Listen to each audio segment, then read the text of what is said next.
porque ya está listo, entiendo, el abogado de Derechos Humanos Fernando Leal, con quien queremos conversar sobre su visión, sobre todo lo que está sucediendo desde la ciudad de Talca, de los Chan. completos mojados. ¡Ah! ¿Cómo está Fernando? Bienvenido a La Voz de los que Sobran. Hola, le gusto saludarte, Daniel Hassan, un gusto estar con usted. Para nosotros también es un gusto tenerte. Y además nos encanta también tener gente que desde otras regiones que no sean la metropolitana pueda también dar alguna visión. Y tú, bueno, eres un abogado que está dentro, inmerso, no le queda otra del Poder Judicial, ¿verdad? Llevando causas. Y se encuentra con este entramado de poder que genera toda esta impunidad de algunos versus otros que tienen otro tipo de justicia. Sí, desgraciadamente desde mis primeros años de estudiante y procurador, uno va observando distintas situaciones que son claramente irregulares, que implican tráfico de influencias, que implican en definitiva que muchos abogados no ganan las causas por tener la razón jurídica, por alegar bien o por encontrar las mejores herramientas para discutir en un juicio, sino que por el amiguismo, porque conocen a los ministros de corte, a los jueces.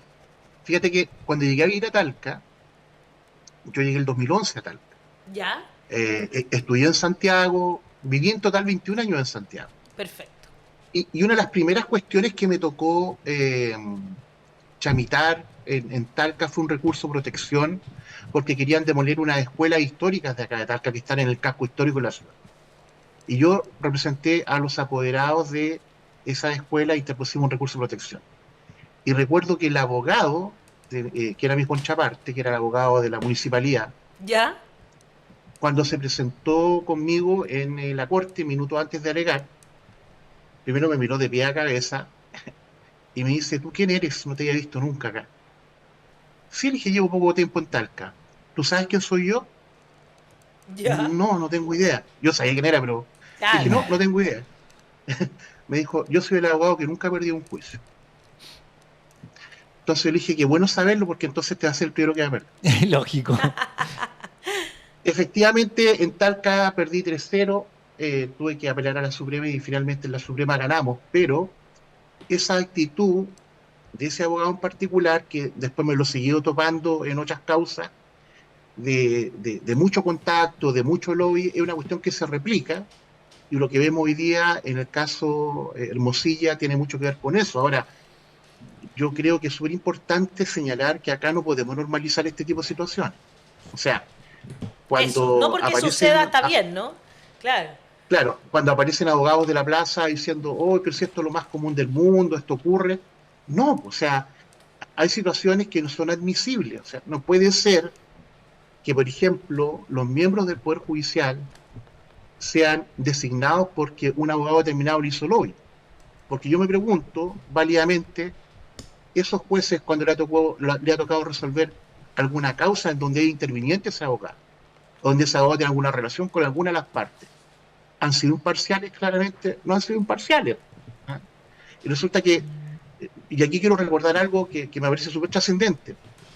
Hace años atrás hubo una contienda de competencia entre la Contraloría General de la República y la Corte Suprema. Ah, De acuerdo a nuestro ordenamiento jurídico, las contiendas de competencia entre la Contraloría y la Corte Suprema las resuelve el Senado de la República.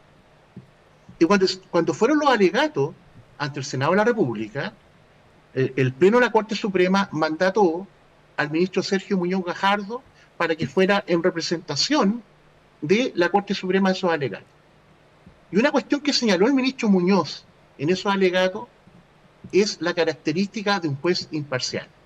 ya. Y para ello citó el fallo de la Corte Interamericana de Derechos Humanos del caso Atalarrifo versus Chile, en donde no puede haber ninguna sospecha respecto de la relación que tienen los judiciales con las partes, que pueda poner en riesgo el derecho a que tienen las partes en un proceso de que exista imparcialidad, porque es un derecho que está establecido no tan solo en nuestra Constitución Política de la República, sino que en diversos instrumentos internacionales que se encuentran ratificados por Chile. Perfecto. Y ahí yo también quiero traer a colación otra cosa. Eh, el año 2014, nuestro Estado aprobó la Convención Iberoamericana de Ética Judicial. Ya. De hecho, una ministra de la Corte Suprema se paseó por todas las cortes de apelaciones del país, dando a conocer la importancia de este tratado internacional, de esta convención que era aprobada por nuestro Estado. Y resulta que nos encontramos con que un ministro de la Corte de Apelaciones, el señor Ulloa, en las declaraciones que hace a un medio de comunicación, mira como con total normalidad lo que él llama el besamano, el eventual tráfico de influencia, y yo hasta el minuto no he escuchado a ningún vocero ni representante de la Corte Suprema que haya ordenado a lo menos una investigación administrativa ante la gravedad de estos hechos. ¿Ah? Fíjate que en otros casos corren por abrir sumario. Por ejemplo, en el caso del juego Urrutia. Pero en este caso donde estamos ante un escándalo nacional, porque mira, O la sea, corrupción... ¿qué deberían estar haciendo entonces ahora los jueces de la Corte Suprema, que son, entiendo, los que tendrían que como que investigar o hacer alguna investigación Son dentro del superiores Poder jerárquicos, Judicial, sí. ¿no? Mira, yo no... Oh, sí. El escándalo Ahí en sí el que está. estamos sumidos, yo creo que como país tocábamos fondo con este tema. A ver, ¿Ah? ya. Explica. O sea, estamos ante un escándalo gravísimo en donde las instituciones de la República aparecen vinculadas a situaciones de corrupción. Y resulta que el Estado narco, las sociedades criminales, lo que necesitan justamente para poder actuar es un Estado en donde exista corrupción. Y acá no se está haciendo lo Te compra necesario fácil. por los poderes del Estado para evitar que caigamos en una espiral que yo creo que estamos en una caída libre. ¿Eh? O sea, yo no veo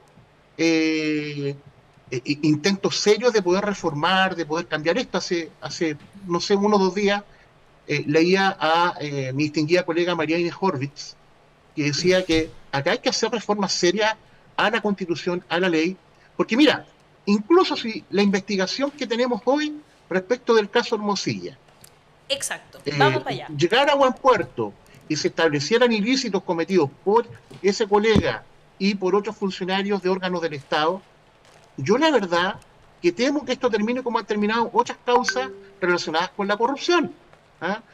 Recordemos que el derecho a temer de nuestro propio Estado es un derecho que tenemos los ciudadanos, y así lo ha establecido un fallo de la Corte Interamericana en el caso del Monacita Arellano versus Chile. Yo tengo derecho a temer de mi propio Estado cuando veo que mi propio Estado no actúa como corresponde frente a situaciones de gravedad. Entonces, ¿de qué sirve tener una buena investigación si finalmente terminamos con un Ministerio Público que va a hacer uso de la facultad no perseverar, no va a formalizar algunos delitos, va a formalizar solamente por los delitos menos gravosos y no por los delitos más graves, y en definitiva se va a tejer una red de impunidad que implica, de acuerdo a lo que establece el derecho interamericano, cosas juzgadas fraudulentas, que implica dar la apariencia de una persecución penal que en el fondo lo que está buscando no es establecer sanciones, sino que justamente dejar impune a los responsables de esos hechos. Sí, Fernando, yo voy a disentir contigo y a ver si lo logramos aunar. Yo creo que lo que hizo el ministro Ulloa no es malo, porque puso sobre la mesa un tema que es así. O sea, si abrimos una investigación respecto a lo que hizo el ministro Ulloa, habría que hacer una investigación respecto de todos los ministros de las Cortes de Apelaciones de Chile y abrir una investigación sobre todos los ministros de la Corte Suprema, porque todos hablaron con alguien. El sistema es el malo. No, lo que hizo el ministro Ulloa fue transparentar una realidad que nosotros dos conocemos desde que estábamos en la Escuela de Derecho. Entonces, yo creo que Ulloa nos hizo un gran favor a quienes queremos cambiar el sistema, porque transparentó una cosa que a mí nunca me ha sorprendido. O sea, todos los notarios, todos los conservadores, los abogados integrantes, los jueces hablan con alguien externo para ser nombrado después. Todos lo hacen. Así está naturalizado. No digo que esté bien, no está bien, pero está naturalizado. Entonces, lo que hace Ulloa es decir, así funciona, no me vengan a mí a decir que esto no es así, o sea, no sea muy hipócrita. Eso es lo que hace. Bueno, entonces a partir de eso, cambiémoslo. ¿Me explico, no? No sé qué piensas tú. A ver, yo creo que siempre que se haga verdad respecto de hechos que están escondidos de la opinión pública, se le hace un favor a la causa de la transparencia y de poder modificar las estructuras que tenemos. Eso es verdad. ¿Ah? Pero fíjate que yo conozco a hartos jueces, eh, producto del ejercicio de mi profesión, y muchos de esos jueces no hablaron con nadie para ser nombrados. Entonces, no normalicemos una situación, o sea, porque un grupo importante de gente hace algo que sea normal. Además que hay normas, pues, hay normas. Entonces, mira, el Código Iberoamericano de Ética Judicial, por ejemplo, en el artículo 54, señala, el juez íntegro no debe comportarse de una manera que un observador razonable considere gravemente atentatoria contra los valores y sentimientos predominantes en la sociedad en la que presta su función. Artículo 46. El juez debe evitar favorecer promociones o ascensos irregulares o injustificados de otros miembros del servicio de justicia. Lo dice Artículo clarito. 15. El juez debe procurar no mantener reuniones con una de las partes o sus abogados Sí. en su despacho o con mayor razón fuera del mismo que las contrapartes y sus abogados puedan razonablemente considerar injustificadas. O sea, existen normas en un código que fue ratificado por nuestro Estado en donde el Pleno de la Corte Suprema publicitó este mismo código, más allá además de las otras normas internas que tenemos en el Código Orgánico de Tribunales. Entonces, lo que yo pienso, cuando se aplican normas del Código Orgánico de Tribunales a algunos jueces, no más que incluso la Corte Interamericana en algunos de sus fallos ha dicho que son normativas que afectan derechos como la libertad de expresión. Y en este caso aún yo no escucho del Poder Judicial que se abra alguna investigación o que se tome alguna medida como una comisión para evitar o hacer los cambios que necesitamos. Estamos mal, po. Estamos mal. Cuando el Poder Legislativo tampoco, mira, acá la derecha fundamentalmente en este país siempre ha tenido la bandera de la seguridad. Todos los días le dan con la seguridad, que estamos poco menos, toda la gente está secuestrada, que todos los días hay portonazos, etcétera, etcétera. Cuestión que por lo demás es cierto que los crímenes de mayor connotación han aumentado, pero tampoco estamos estadísticamente, en comparación con otros países, en una situación como la que quieren hacer aparecer a los medios de comunicación social, principalmente la televisión, que es manejada por los grandes grupos económicos. Nos quieren mantener justamente con este miedo, porque así ellos implementan sus políticas y su agenda. Y fíjate que parece extraño que ese mismo grupo político que alega una y otra vez respecto de la falta de seguridad, no quieren levantar el secreto bancario. No quieren hacer modificaciones graves, por ejemplo, o sea, importantes al Código Procesal Penal. No es esperable, no es admisible que el Ministerio Público siga teniendo la facultad plenipotenciaria de formalizar. Porque justamente cuando el Ministerio Público no formaliza, los querellantes nos quedamos de brazos cruzados y no podemos forzar la acusación. ¿Ah? En delitos de corrupción, tú sabes que el Código Procesal Penal establece que las personas que se pueden querellar ante la existencia de un delito son los afectados directamente o su representante legal. Y luego el artículo 111, inciso segundo del Código Procesal Penal, establece que cualquier persona se puede querellar respecto de delitos cometidos por funcionarios públicos, entre otros aquellos que afecten la probidad pública, es decir, delitos de corrupción, siempre y cuando los hechos hayan ocurrido en la provincia donde tiene domicilio quien se va a querellar. Dime tú, ¿un delito de corrupción acaso no afecta a todos los habitantes de Chile? ¿Por qué ese límite? Cualquiera debiera querellarse en cualquier parte de Chile. Entonces, nosotros tenemos que hacer modificaciones legales para que se levante el secreto bancario, para que la unidad de análisis financiero tenga efectivamente una capacidad de respuesta con cantidad de funcionarios, con recursos, con inteligencia artificial, porque mientras no dotemos a los órganos del Estado encargados de la persecución penal y encargados de la persecución de la corrupción, de las herramientas necesarias, vamos a seguir en esta espiral, vamos a seguir en esta caída libre. Y cabe decir que Chile, en este sentido, no está cumpliendo con los estándares que se exige en la Convención Interamericana contra la Corrupción, que es un tratado internacional que tenemos ratificado, pero que sin embargo nuestros propios órganos del Estado, una y otra vez, lo desahucian. Yo he visto muchas causas de corrupción, Fernando, en donde el Ministerio Público ha desahuciado la Convención Interamericana contra la Corrupción, pese a que es un tratado que no es vinculante. O sea, me parece muy interesante lo que estás planteando y por otro lado te quería preguntar un poco, quería hacer dos cosas. Primero, hablar un poco sobre María Inés Horvitz, quien ya en diciembre del año 2023 había dado una entrevista que pasó bastante colada, diría yo, en algunos medios de comunicación. Invisibilizada, diría yo. Invisibilizándola, exactamente. Para que no se pusiera mucho el acento en ella, porque ella habla ahí de corrupción directamente. También habla de otros poderes del Estado que dieron como directrices políticas dentro del Consejo de Defensa del Estado, ¿no?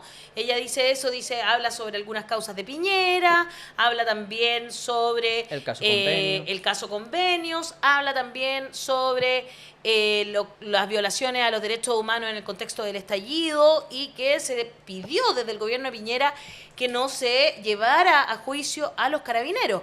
Lo dice directamente en esa entrevista en diciembre del año pasado y esta vez habló con CNN a raíz de un reportaje que ellos hacen justamente sobre los altos mandos de las distintas Fuerzas Armadas.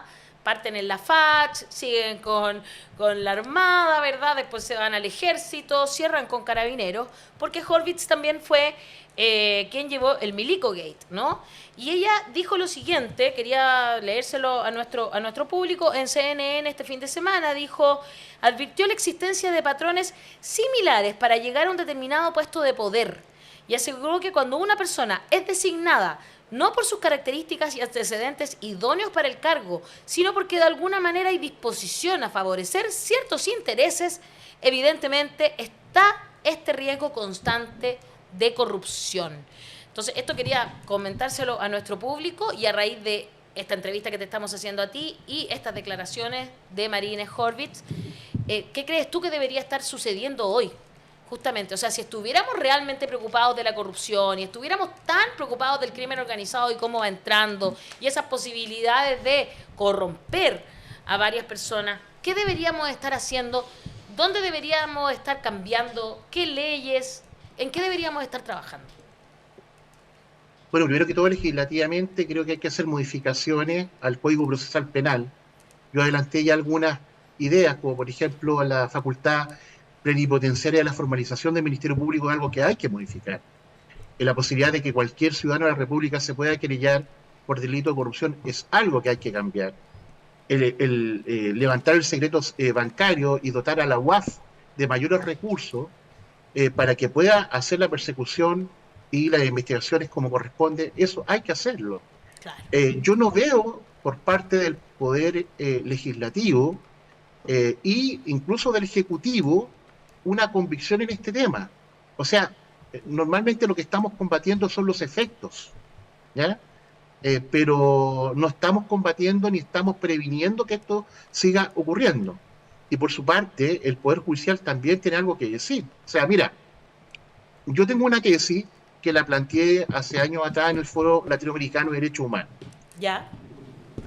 Yo creo que en gran medida la indignación ciudadana, principalmente por el tema de la impunidad, en este país se produjo por el no obrar del Poder Judicial, quien pudiendo hacerlo, porque tenía las herramientas para hacerlo, basándose incluso en tratados internacionales que no son vinculantes porque ingresan a nuestro ordenamiento jurídico en virtud de lo que establece la Constitución Política de la República,